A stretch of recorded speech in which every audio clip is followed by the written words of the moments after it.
Bonjour. Bonjour. Bienvenue à la minute pour connecter Un elfe pour aujourd'hui. Alors un elfe, ça s'écrit E-L-F-E, c'est ça. C'est ça. Voilà, vous regarderez après sur internet ce que c'est si vous ne connaissez pas du tout. Alors, je rappelle que c'est pas nous qui choisissons avec qui on va rentrer en contact. Hein, on demande juste avant de filmer qui veut se présenter, voilà, qui veut être filmé avec nous. Et là, on a un elfe. Donc, on va vous faire une petite méditation, d'une minute seulement. On va vous conduire dedans. Et puis après, on vous dira tout ce qu'on a ressenti. On laissera un petit peu la parole à l'elfe aussi, pour nous dire s'il a des messages à nous transmettre. Et vous pourrez comme ça vérifier entre votre ressenti à vous pendant cette minute de connexion et puis nous, ce qu'on a reçu, si vos informations sont justes, hein, voilà, ou dans le même sens. C'est parti ? Allez. On y va. Donc nous, on ferme les yeux. Je vous invite à faire de même si vous n'êtes pas en voiture. Mettez-vous dans le chakra du cœur, au centre de la poitrine, et pensez à l'amour, un sentiment d'amour, ou à des gens que vous aimez, ou des bébés animaux que vous aimez. Ou si l'amour c'est compliqué pour vous, pensez à la douceur, à la bienveillance, à la tendresse. Choisissez un sentiment, voilà, qui éveille l'amour en vous. Et laissez l'amour se répandre en vous.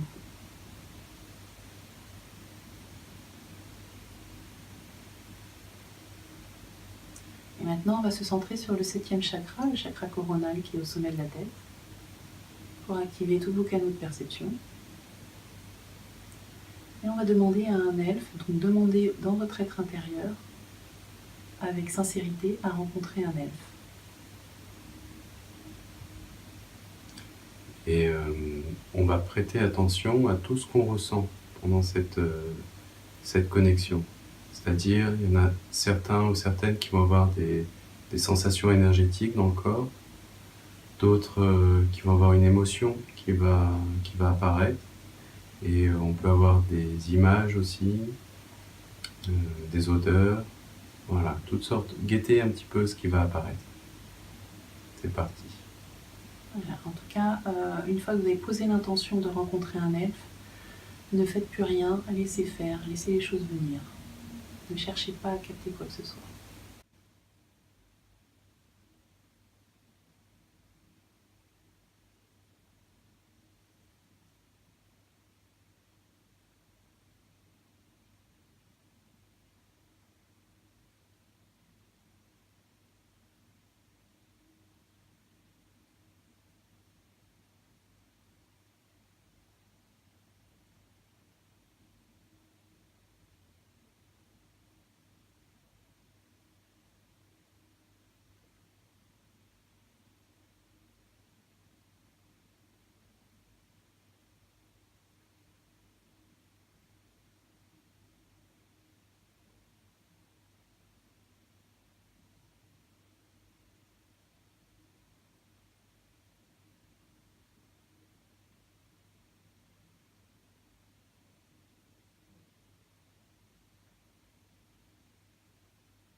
On va ouvrir les yeux. Imprégnez-vous bien de l'énergie que vous avez ressentie.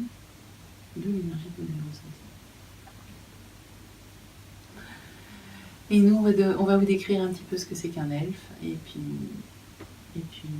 On va voir s'il a des choses à nous dire. Voilà. Et d'abord, qu'est-ce que on a ressenti?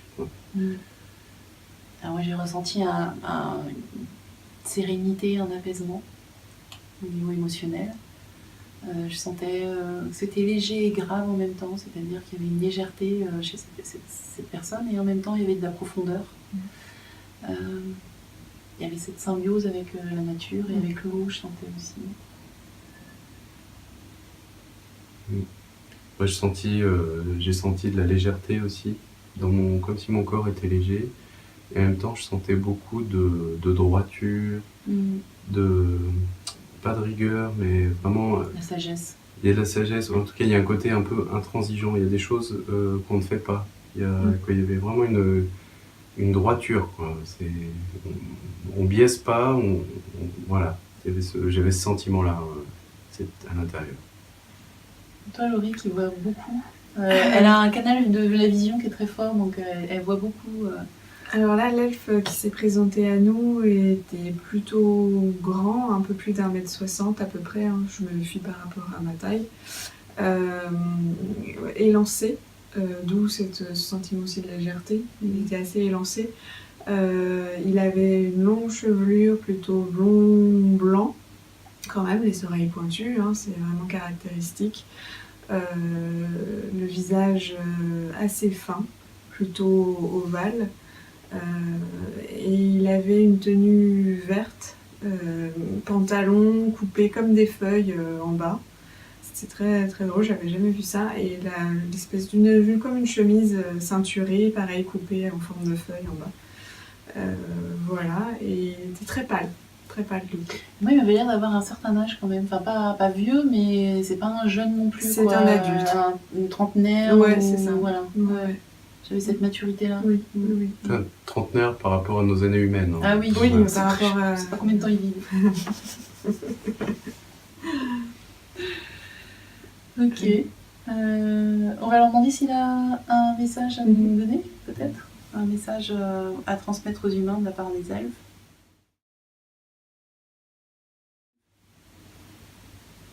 Ah, c'est un peu comme le lutin de la semaine dernière. Prenez soin de vous. Et ils sont choqués qu'on n'ait pas plus d'éthique. Ouais. Oui, il est assez... En fait, dans le ton, il est assez impératif quand même. Il est moins... Par rapport au lutin qu'on avait eu, il est quand même... comment dire ? Un peu autoritaire. Voilà, un peu autoritaire. J'allais dire, il parle plus fort. Il a un côté intransigeant. Il comprend pas, en fait. Il comprend pas qu'est-ce qu'on fait. Enfin, c'est de la bêtise pour lui. C'est la bêtise humaine, quoi. Il est un peu choqué. Hein. Ouais. En tout cas, il nous dit réagissez. Moi, j'ai l'impression qu'il me dit on aimerait bien vous aider, mais au stade où vous en êtes, on sait plus quoi faire pour vous, quoi. Ouais. C'est pas facile, hein. Bon, En fait, en même temps, on est d'accord avec lui, hein. Qu'est-ce que tu veux dire ? Pour lui, en tout cas, c'est comme si, je sens le regard qu'il pose sur nous, c'est comme s'il voyait beaucoup de bêtises. Attention, dans notre société, pas forcément à titre individuel, c'est ça aussi qui est énervant. Pour lui, c'est, ok, il voit qu'il y a des êtres humains qui sont super, qui sont bons, qui sont ouverts, et par contre, il ne comprend pas pourquoi une fois en groupe, on se conduit de manière anarchique. Oui, c'est ça, il parle beaucoup des lois, lui. C'est comme si on devait respecter les lois naturelles, et comme si on allait à contrario. En fait, et c'est pas quand je dis qu'il nous trouve bêtes, c'est pas qu'il nous trouve bêtes, il sait qu'on est intelligent, mais il comprend pas comment, justement, avec notre intelligence, on peut vivre de cette manière-là, contre les lois naturelles, en fait. C'est ça. Oui, parce que eux vivent entre eux, en tout cas, vivent en symbiose avec leur environnement et avec les autres créatures qui peuplent leur environnement. Donc du coup, il y a une espèce d'incompréhension quand ils voient notre mode de fonctionnement. Et c'est ça l'harmonie et la sérénité qu'on ressent quand on se connecte avec lui, c'est parce qu'il y a une vraie harmonie entre lui et son milieu, entre les elfes et leur milieu. Contrairement à nous, où on détruit tout. Enfin, encore le même message que la semaine dernière. Ouais, j'ai l'image d'une rivière en fait. Ils montrent que quand ils ont une rivière, ils l'utilisent. Ils peuvent détourner un bras de la rivière, ça peut servir à arroser, à se baigner, à amener de l'eau dans les habitations. Et par contre, il me dit c'est comme si vous faites un barrage et puis vous la séchez. Des choses qui sont complètement absurdes en fait. Alors, quand je lui demande est-ce qu'il aurait une solution à nous proposer, il dit de se mettre plus en contact avec la nature. Ça nous remettrait dans le droit chemin, de prendre du temps pour aller dans la nature et se sentir en symbiose avec elle. Et il dit que si tous les êtres humains faisaient ça, eh bien, on retrouverait la sagesse. La sagesse perdue des humains. Ah, c'est marrant, il parle d'un moment où on aurait été tous sur le même plan vibratoire et les humains côtoyaient les elfes et les lutins et autres. Il parle d'une époque comme ça. Il dit où les humains avaient encore cette sagesse. Ouais, a priori, il y a un moment où on a vécu tous sur le même plan. Peut-être pour ça qu'on a autant de légendes qui parlent des êtres de la nature. Parce que je vois Entre les fées, les elfes. ce qui montre une époque où on vivait sur à peu près les mêmes plans. Enfin, il y a beaucoup plus de communication du coup possible entre les différents règnes. Ouais, plus d'interactions. Ouais, moi je vois je vois tu vois les Indiens sur leur tipi. Ouais. C'est l'image qui me montrait. On me dit voilà, ce genre de population qui vit très proche de la nature peut être en interaction beaucoup plus facilement avec des êtres sur d'autres plans. Oui, parce que quand on parle des elfes, en fait, c'est des êtres de la nature qui sont à un taux vibratoire très légèrement différent de celui des humains. Ils ne sont pas dans la 3 dimensions, ils n'ont pas de la matière physique comme nous, mais en fait, on n'est quand même pas très loin. Ils sont assez proches de nous sur le terme vibratoire. Ouais, ils restent palpables. Ok, on va demander quand est-ce qu'on peut faire appel à lui ou à un elfe. Est-ce que S'ils sont prêts déjà à venir pour nous ou pas. Il me dit oui, quand vous cherchez la sagesse, quand vous cherchez l'harmonie, quand vous cherchez la sérénité, quand vous voulez comprendre l'harmonie entre les choses, entre les lieux, entre l'interaction avec les lieux, quoi. Il me parle beaucoup de la nature surtout. Moi j'ai aussi il me dit quand vous avez peur de vous perdre, pour des choix difficiles, prendre des décisions, ne pas céder à la tentation, mais c'est-à-dire la tentation ça englobe, c'est très vaste Et moi j'ai à chaque fois que vous voulez aller dans la nature et que vous voulez être guidé, que vous voulez aller à la rencontre des animaux, que vous voulez voilà, vous pouvez faire appel à un elfe, il va vous aider à vous orienter, à voir le côté magique de la nature. Pour aussi, on peut l'appeler aussi pour toutes les méditations qu'on veut faire avec la terre-mer. Voilà, dès que ça touche la nature, ils sont d'accord.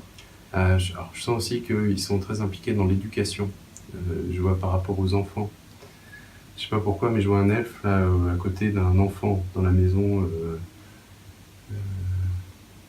Apparemment, en tout cas, il faut prêter beaucoup d'attention à l'éducation qu'on donne à nos enfants, parce que c'est quand ils sont jeunes que toutes les valeurs fortes pénètrent en eux. Et du coup, alors comment on peut faire appel ? Ah oui, moi je vois que dans leur système éducatif, ce sont les gens les plus sages qui sont mis au service des enfants pour les éduquer. C'est pas n'importe qui, ça doit être, c'est une charge qui doit être méritée en fait, d'être enseignant chez eux. Donc si vous êtes enseignant justement, professeur des écoles, demandez à un elfe de vous assister, que vous collaboriez ensemble. Quand vous êtes perdu aussi avec vos propres enfants, quand vous êtes dépassé, vous ne savez plus quoi faire, oui. Demandez aussi. Voilà, c'était ça, ne pas céder à la tentation, c'est de ne pas céder à la facilité, c'est-à-dire par exemple dans l'éducation d'un enfant, il y a un moment savoir quand il faut être dur mais juste, et quand au contraire il faut savoir lâcher du lest, pas devenir un éducateur ou une éducatrice impitoyable. Et puis à chaque fois que vous avez envie de transmettre ou même pour vous-même de rencontrer la spiritualité, mais à travers la terre, quoi. Enfin, j'ai le côté sacré de la terre, voilà, appelé un elfe. Ok. Ouais. Je crois qu'on a fait un peu de tour. Enfin, il doit y avoir sûrement d'autres choses encore, mais. Moi, tout ce que j'entends, c'est qu'il nous souhaite à tous une bonne expérimentation. Alors cette vidéo, vous pouvez la refaire si vous avez envie, pour refaire une minute de connexion. Vous pouvez même toute la semaine essayer une minute sans la vidéo, mais une minute par jour vous connecter à un elfe, voir si vous captez autre chose. Voilà, c'est une proposition d'exercice. Voilà, c'est tout. Ouais. C'est tout. Bon, on se retrouve la semaine prochaine avec on ne sait pas qui. On verra comment on va le faire. Passez une bonne semaine. À la semaine prochaine.